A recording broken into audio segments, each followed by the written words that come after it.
ప్రపంచ వాతావరణాన్ని ప్రభావితం చేసే ఎల్నినో ప్రభావం మరోసారి తీవ్రమైంది. పసిఫిక్ మహాసముద్రంలో సుమారు 14,500 కిలోమీటర్ల పొడవున విస్తరించిన భారీ వేడి నీటి అల తూర్పు దిశగా కదులుతోందని నాసా సైంటిస్టులు గుర్తించారు. ఈ వేడి అల కారణంగా సముద్ర మట్టం కొన్ని ప్రాంతాల్లో సుమారు 15 సెంటీమీటర్ల ఎత్తుకు లేచినట్టు నాసా శాటిలైట్ నమోదు చేసింది. ఇదే ఎల్నినో ఏర్పడుతున్న ప్రధాన సంకేతమని నిపుణులు చెబుతున్నారు.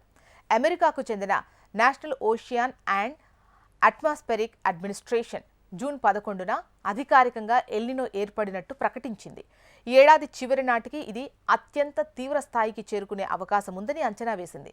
సాధారణంగా పసిఫిక్ మహాసముద్రంలో తూర్పు నుంచి పడమర దిశగా వీచే వాణిజ్య గాలులు ఇండోనేషియా వైపు వేడి నీటిని నెట్టేస్తాయి.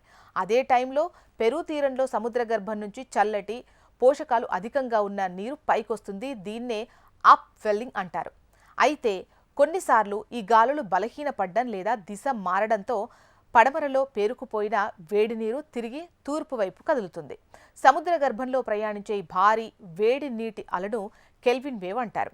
ఈ వేడి నీరు తూర్పు పసిఫిక్ చేరుకోవడంతో సముద్ర ఉష్ణోగ్రతలు పెరిగి ఎల్నినో పరిస్థితులు ఏర్పడతాయి. 2020లో ప్రయోగించిన నాసా యూరోపియన్ స్పేస్ ఏజెన్సీ సంయుక్త శాటిలైట్ సెంటినెల్-6 మైకెల్ ఫ్రెలిచ్ ప్రతి 10 రోజులకోసారి ప్రపంచ సముద్రాల ఉపరితల ఎత్తును అత్యంత ఖచ్చితత్వంతో కొలుస్తోంది. ఈ ఏడాది జనవరిలో మైక్రోనేషియా సమీపంలో ఉన్నటువంటి కెల్విన్ వేవ్ను గుర్తించిన శాటిలైట్ మార్చి నుంచి మరింత భారీ వేడి అల తూర్పు వైపు కదులుతున్నట్టు నమోదు చేసింది. మే మధ్య నాటికి పెరూ తీర ప్రాంతాల్లో సముద్ర మట్టం సాధారణ స్థాయి కంటే 15 సెంటీమీటర్ల వరకు పెరిగినట్టు వెల్లడించింది. NOAA అంచనా ప్రకారం ఈసారి పసిఫిక్ సముద్ర ఉపరితల ఉష్ణోగ్రతలు సాధారణం కంటే 2 డిగ్రీల సెల్సియస్కు పైగా పెరిగే అవకాశం 63% ఉందట. అలా జరిగితే 97-2015 సంవత్సరాలలో అత్యంత తీవ్ర సూపర్ ఎల్నినో నమోదయ్యే అవకాశం ఉందని వాతావరణ నిపుణులు హెచ్చరిస్తున్నారు. భారత్కు ఎల్నినో సాధారణంగా అనుకూలం కాదు. బలమైన ఎల్నినో పరిస్థితులు ఏర్పడితే నైరుతి రుతుపవనాలు బలహీనపడే అవకాశం ఉంది.